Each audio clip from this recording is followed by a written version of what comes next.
Bonjour à tous, soyez les bienvenus sur la chaîne YouTube de l'Église protestante évangélique Vie et Foi. On est heureux de vous retrouver ce soir ou ce matin si vous visionnez la vidéo en matin. Si vous visionnez une vidéo pour la première fois, soyez également les bienvenus. Alors pour rappel, chaque semaine, le jeudi, on a une petite exhortation, un enseignement pratique sur la Bible. Et puis après, on a un temps de prière avec des sujets précis. Donc sans plus tarder, je voudrais partager avec vous une petite étude que Dieu a mis sur mon cœur. Et cette étude porte sur le nom de Jésus. Vous savez, le nom de Jésus, il suscite beaucoup de questions encore aujourd'hui. Le nom de Jésus-Christ a fait couler beaucoup d'encre. Malheureusement, il a fait couler beaucoup de sang depuis des milliers d'années. Les chrétiens, qu'ils soient catholiques ou protestants, sont très attachés au nom de Jésus-Christ. Ce nom, il est central vraiment dans la foi chrétienne. Qu'est-ce que veut dire Jésus? Jésus veut dire l'Éternel sauve, Dieu sauve. Jésus, dans la Bible, est également associé au nom Emmanuel, Dieu avec nous. D'ailleurs, il faut savoir pour le côté historique que Jésus est appelé Jésus le Christ, qui veut dire le Messie, loin de Dieu, parce que Jésus était aussi un nom courant à l'époque. Donc il y avait différents Jésus, on peut le lire dans la Bible. Et donc Jésus, qui était appelé Jésus le Nazaréen, est appelé Jésus-Christ, Jésus le Christ, loin de Dieu. Ce nom, donc, je le disais, est vraiment lié à la foi chrétienne. Pour tous les croyants, on prie au nom de Jésus. Dans la Bible, c'est marqué également qu'il faut baptiser au nom de Jésus. On prêche ou on parle au nom de Jésus et on est invité à agir, à faire du bien autour de nous au nom de Jésus. C'est pour ça que vous voyez que ceux qui ont fait des tragédies et des carnages au nom de Dieu, malheureusement, ont eu tout faux. La Bible affirme que le nom de Jésus est puissant. Pas que Jésus lui-même, son nom est puissant. La Bible raconte que la personne de Jésus-Christ était puissante. On va le voir. La Bible nous dit également que son œuvre sur terre, Jésus a vécu environ 33 ans sur terre, son œuvre était puissante. Et également, son nom qu'il a légué à tous les chrétiens, à l'Église, est très puissant. Et ce soir avec vous, je voudrais aborder trois façons d'appréhender le nom de Jésus. Je voudrais qu'on parle du fait de connaître le nom de Jésus, croire dans le nom de Jésus et craindre le nom de Jésus, les 3 C.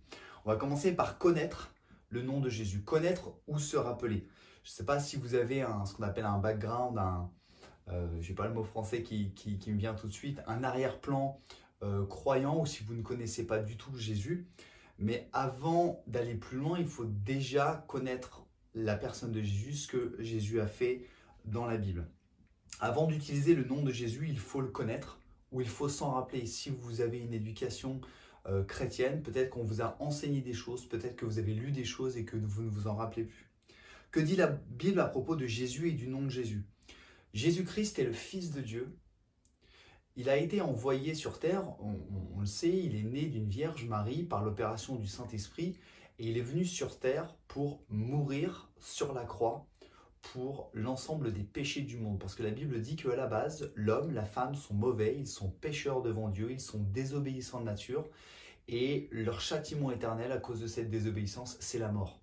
Mais Dieu est tellement bon, Dieu est tellement miséricordieux qu'il a décidé d'envoyer son propre Fils, Jésus-Christ, pour mourir sur une croix, comme un brigand, alors qu'il était parfait, pour justement nous permettre d'être rachetés, de racheter nos péchés, et d'avoir accès, si nous croyons, à la vie éternelle. Ça, c'est l'œuvre de Jésus. Il est venu sur terre, il a vécu, il a fait du bien, il est mort, mais la Bible dit que 3 jours après, il est ressuscité, qu'il vit encore, même si on ne le voit pas, et qu'il reviendra, personne ne sait quand. Il reviendra à la fin des temps pour juger le monde et prendre avec lui ceux qui croient en lui et se séparer de ceux qui ne croient pas en lui. Aujourd'hui, des milliards de personnes dans le monde suivent les enseignements de Jésus-Christ. Quels sont ces enseignements? Les enseignements de Jésus-Christ, ce ne sont pas les 10 commandements. L'enseignement de Jésus-Christ, bien sûr, Jésus était dans la lignée des 10 commandements puisqu'il était de culture juive, mais les enseignements de Jésus, il y en a 2. C'est aimer Dieu de tout son cœur, de toute sa pensée, de toute sa force, et aimer son prochain comme soi-même. Voici les enseignements de Jésus. Quelque part, Jésus, en fait, c'est le trait d'union entre l'humanité et Dieu. C'est le trait d'union, c'est le pont entre nous et Dieu. Alors vous allez dire, mais quel rapport entre l'œuvre de Jésus et son nom? Jésus est tellement important, la Bible dit que Jésus est un homme Dieu, est un Dieu homme, est tellement important que même son nom, le nom de Jésus, son titre, pardon, est important. Voilà à quoi correspond le nom de Jésus-Christ. Si on lit dans la Bible, si vous avez votre Bible, je vous invite à lire avec moi, c'est dans le Nouveau Testament, dans Philippiens 2, 9. Donc je vais le lire, c'est l'épître de Paul à l'église de Philippe, chapitre 2, verset 9. C'est pourquoi Dieu l'a élevé, donc on parle de Jésus, c'est pourquoi Dieu l'a élevé à la plus haute place et lui a donné le nom qui est au-dessus de tout nom, pour qu'au nom de Jésus, tout être s'agenouille dans les cieux, sur la terre et jusque sous la terre, et que chacun déclare Jésus-Christ est Seigneur à la gloire de Dieu le Père. Si on relit ce passage, on se rend compte que la puissance du nom de Jésus n'impacte pas que les humains. La puissance de ce nom impacte également les êtres célestes, les anges et les démons. Ce passage nous dit que pour qu'au nom de Jésus, quand on prononce le nom de Jésus, tout être s'agenouille dans les cieux, sur la terre, sous la terre. La Bible déclare que la personne de Jésus est toute puissante et que son nom, le nom de Jésus, est tout puissant.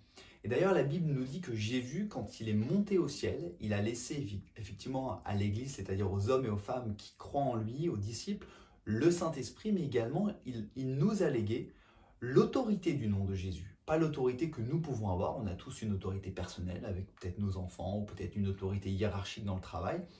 Là, Jésus a légué aux chrétiens une autorité à travers son nom.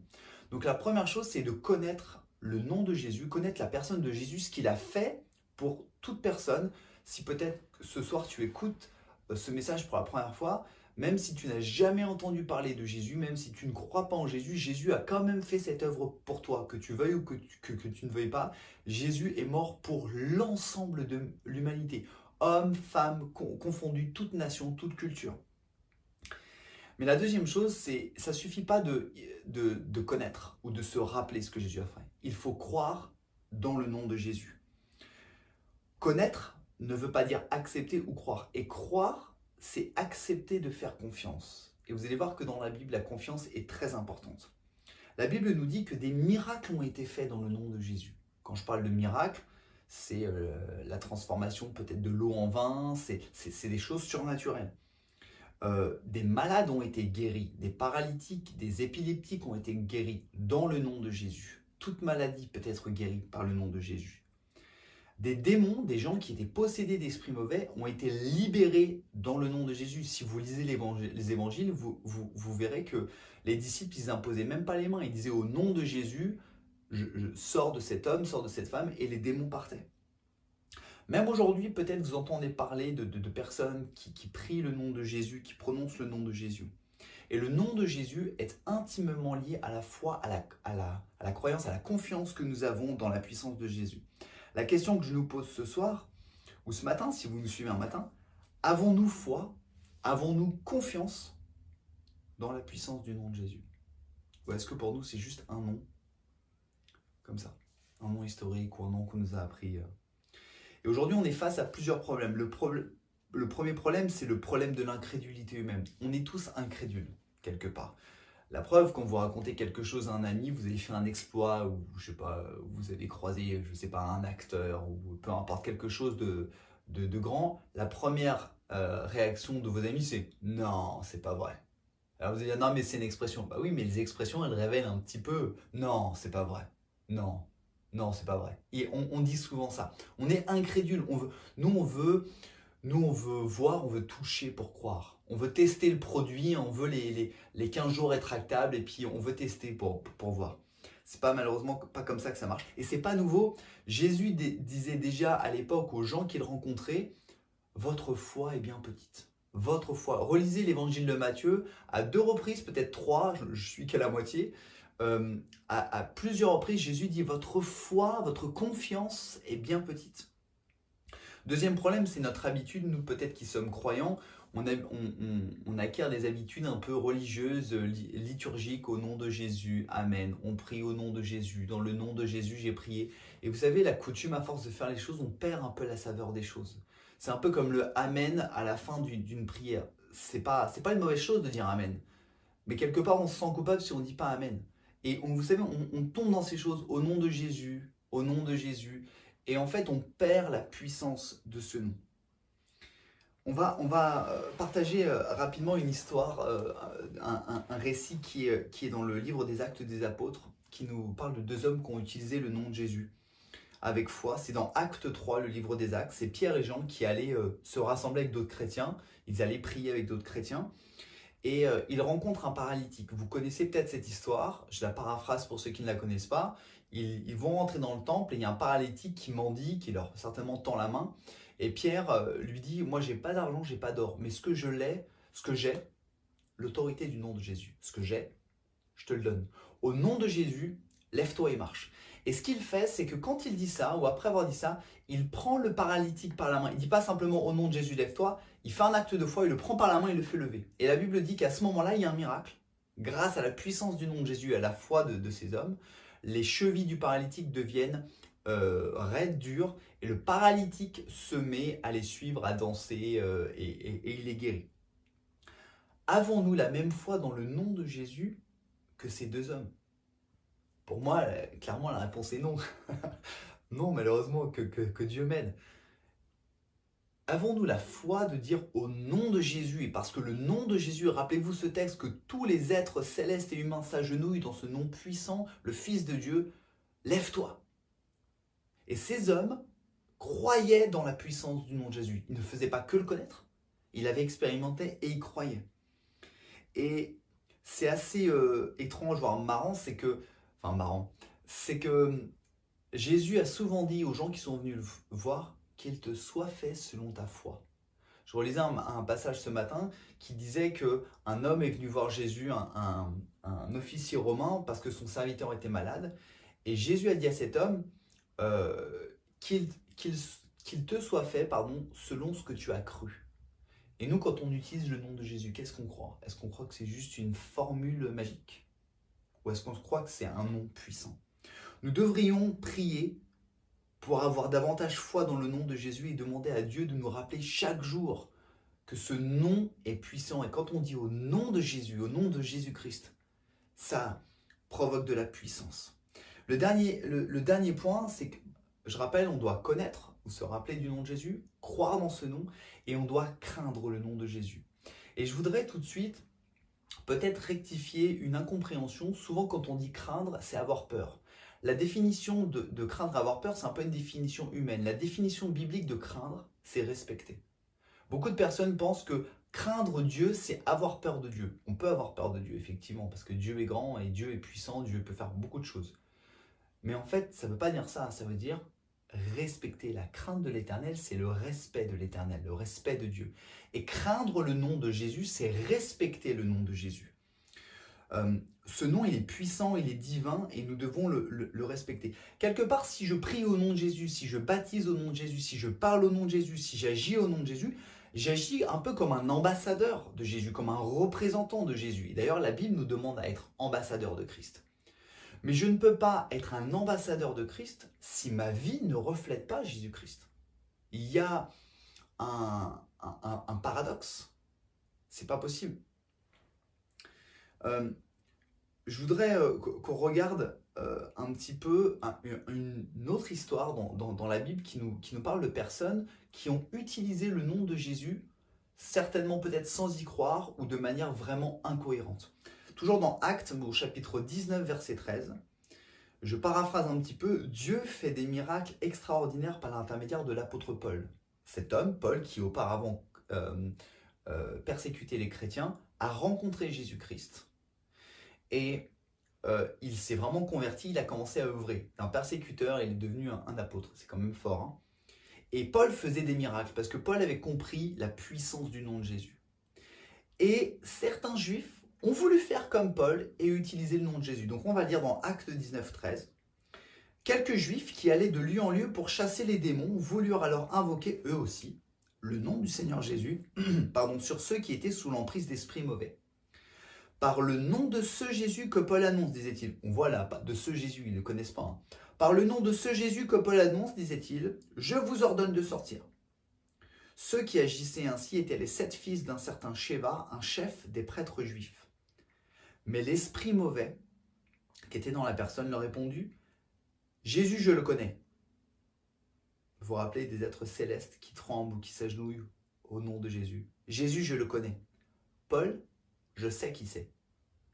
Mais vous, qui êtes-vous? Vous, qui êtes-vous? Là-dessus, l'homme qui avait en lui le mauvais esprit se jeta sur eux, les maîtrisa, 7 fils quand même, hein, et les malmena avec une telle violence qu'ils s'enfuirent de la maison, les vêtements en lambeaux et couverts de blessures. Voilà un exemple de personnes qui ont utilisé le nom de Jésus comme ça, sans vraiment y croire, en pensant que c'est une formule magique, abracadabra. Non, ça ne marche pas. Jésus nous a légué une autorité, une puissance, mais on ne peut utiliser le nom de Jésus que si nous sommes vraiment disciples de Jésus-Christ. Ça veut dire quoi, disciple de Jésus? C'est pas un mot barbare, ça veut dire engagé pleinement à suivre Jésus et ses enseignements. Et d'ailleurs, c'est peut-être une des raisons pour laquelle le nom de Jésus n'est pas aussi puissant qu'il devrait être en nous. Parce que on l'utilise peut-être à la légère, on l'utilise peut-être sans respect, peut-être que notre vie, peut-être que ma vie à moi, elle n'est pas en adéquation avec les enseignements de Dieu, de Jésus.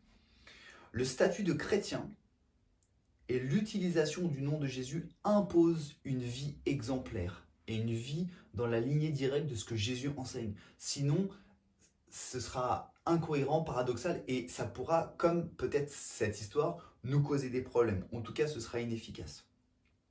Dans la Bible, il est dit dans la deuxième lettre à Timothée, chapitre 2, verset 19, que le Seigneur connaît ceux qui sont à lui, ceux qui croient en lui, qui ont décidé de mettre leur foi en lui.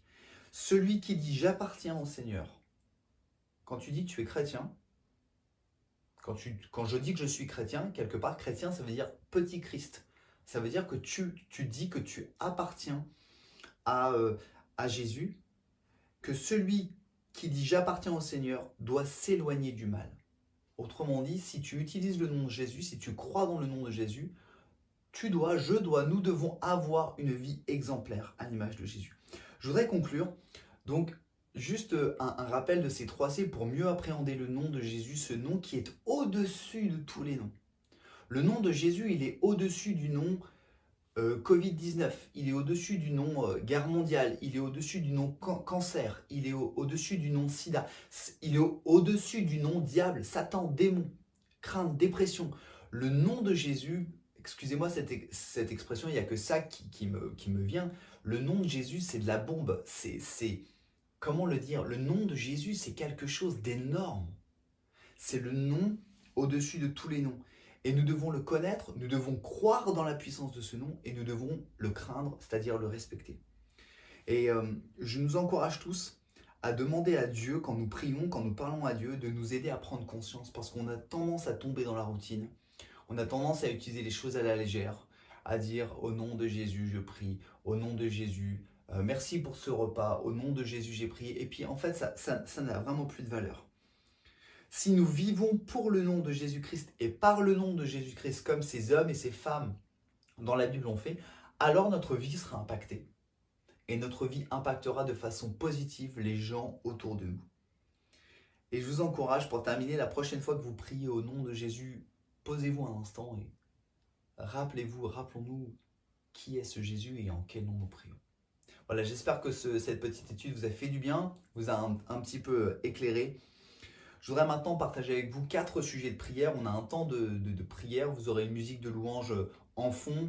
Je vous encourage vraiment à prendre ce temps pour juste parler à Dieu avec vos mots, avec votre cœur. Prier, c'est parler à Dieu. Et on va prier ce soir au nom de Jésus. Le premier sujet, on va prier dans la lignée de cette petite étude. Et je nous invite à prier dans ce sens. Seigneur, aide-moi. Seigneur, aide-moi, mon Dieu, aide-moi à comprendre la puissance et l'importance du nom de Jésus-Christ. Et aide-moi à l'utiliser avec foi dans ma vie. Que quand vraiment je prie pour quelque chose, pour un malade, pour quelqu'un, dans une situation, que ce soit la mienne ou celle de quelqu'un, je prie dans le nom de Jésus et que dans mon cœur, dans mes pensées, je me rappelle que oui, c'est ce Jésus tout-puissant.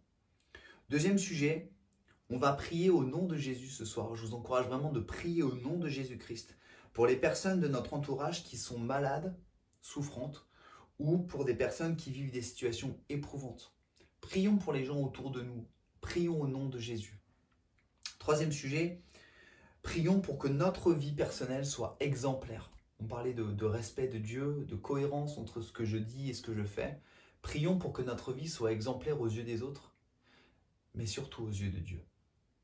C'est bien d'être un exemple pour les autres, mais on doit vraiment avoir une vie exemplaire aux yeux de Dieu. Dernier sujet, je voudrais qu'on prie ce soir pour les pasteurs ou pour les responsables d'église.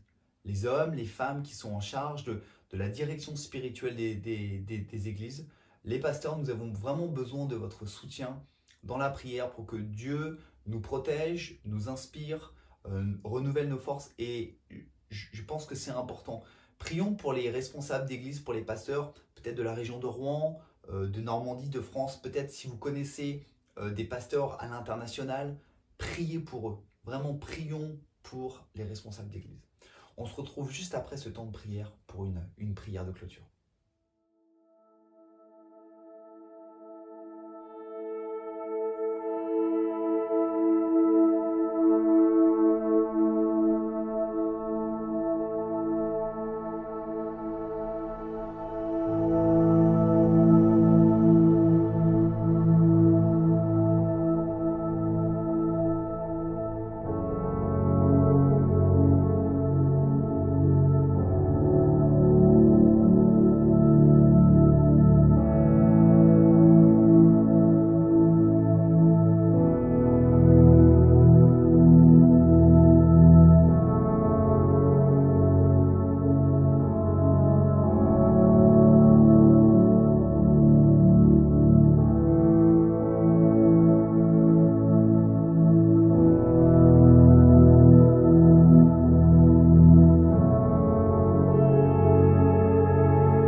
Seigneur mon Dieu, merci encore pour ce temps que nous avons passé autour de ta parole.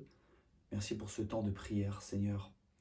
Te prions vraiment de nous aider, Seigneur, chaque jour à nous rappeler de la puissance du nom de Jésus, d'avoir une vie vraiment exemplaire, Seigneur, pour utiliser ce nom avec confiance, avec foi et de voir des miracles s'accomplir, pas par notre biais, mais par ton biais. Merci encore pour ces instants, Seigneur. Je te prie de bénir toute personne qui a suivi, qui suit cette vidéo là où elle est. Je te prie de la bénir, de la conforter, de la diriger, de la guider, Seigneur Jésus. Merci encore pour toutes tes grâces. Merci parce que tu es un Dieu fidèle, tu es un Dieu vivant, même si nous ne te voyons pas, Seigneur, nous croyons de tout notre cœur que tu es vivant et que tu reviens bientôt sauver ce monde. Merci, Seigneur. Amen. Voilà, je vous souhaite une très bonne continuation. J'allais dire une bonne soirée, mais une bonne journée, donc on va dire une très bonne continuation.